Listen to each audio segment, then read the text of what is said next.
एक किलर जो लोगों को सपनों में मार सकता है और दूसरा किलर मरने के बाद भी बार बार वापस आ जाता है। लेकिन जब फ्रेडी क्रूगर और जेसन वरहीस एक ही जगह आ जाते हैं तो सवाल ये नहीं है कि कौन ज्यादा सबसे खतरनाक है। सवाल ये है, क्या फ्रेडी जेसन को अपने फायदे के लिए यूज कर सकता है।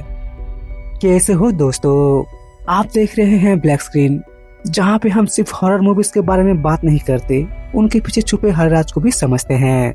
और आज हम बात करेंगे 2003 की cult horror movie Freddy versus Jason की। ये movie a nightmare on Elm Street और फ्राइडे द 13th दोनों लेजेंडरी हॉरर फ्रेंचाइज को एक ही स्टोरी में लेकर आती है। और सबसे इंटरेस्टिंग बात यह है कि दोनों किलर्स एक जैसे बिल्कुल नहीं हैं। फ्रेडी दिमाग और नाइटमेयर्स का गेम खेलता है, जबकि जेसन सीधा सामने अटैक करता है। तो चलिए देखते हैं आखिर इन दोनों की फाइट शुरू कैसे हुई।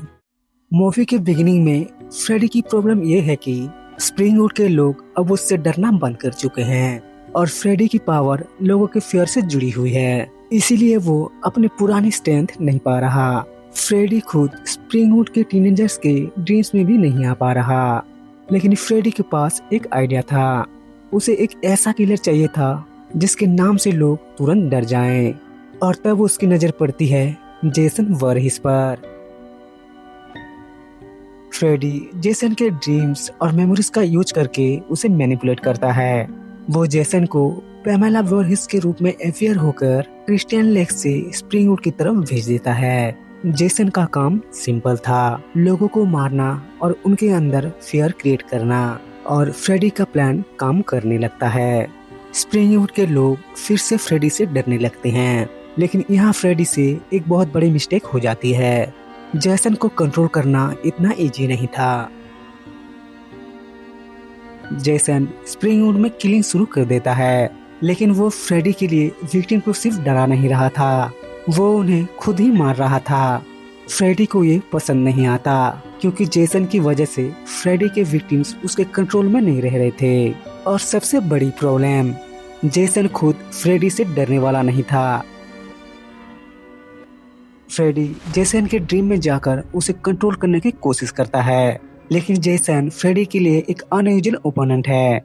फ्रेडी लोगों के फियर को यूपन बनाता है, लेकिन जेसन का माइंड और उसका पास्ट कम्प्लीटली अलग है। फ्रेडी उसके नाइटमेयर्स को मैनिपुलेट करता है, जेसन को उसकी पुरानी मेमोरीज और कैंप क्रिस्टल की तरफ लेकर जाता है। जेसन तब भी फ्रेडी के सामने खड़ा रहता है और तब फ्रेडी को समझ आ जाता है जेसन उसका पाउन नहीं बनेगा।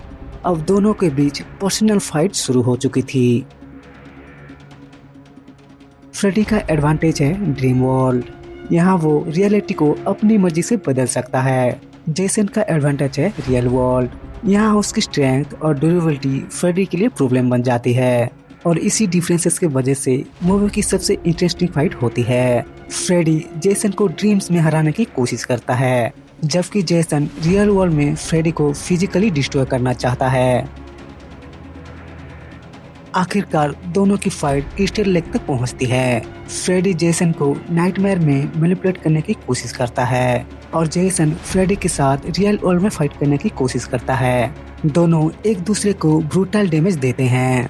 फ्रेडी अपने सुपरनैचुरल पावर का यूज करता है, लेकिन जेसन बार बार खड़ा हो जाता है। और फिर आती है मूवी की final fight, Freddy versus Jason. Freddy Jason को लेक में गिरा देता है और फ्रेडी को लगता है गेम उसके फेवर में है, लेकिन जेसन भी हार मानने वाला नहीं। फाइनल बैटल के बाद जेसन क्रिस्टल लेक से बाहर आता है और उसके हाथ में होता है फ्रेडी का कटा हुआ सिर। फ्रेडी का हेड कैमरा की तरफ देखता है और स्माइल करता है। मूवी यहीं खत्म हो जाती है और इसी वजह से एक सवाल रह जाता है, क्या जेसन ने फ्रेडी को हरा दिया या फ्रेडी अभी भी जिंदा है।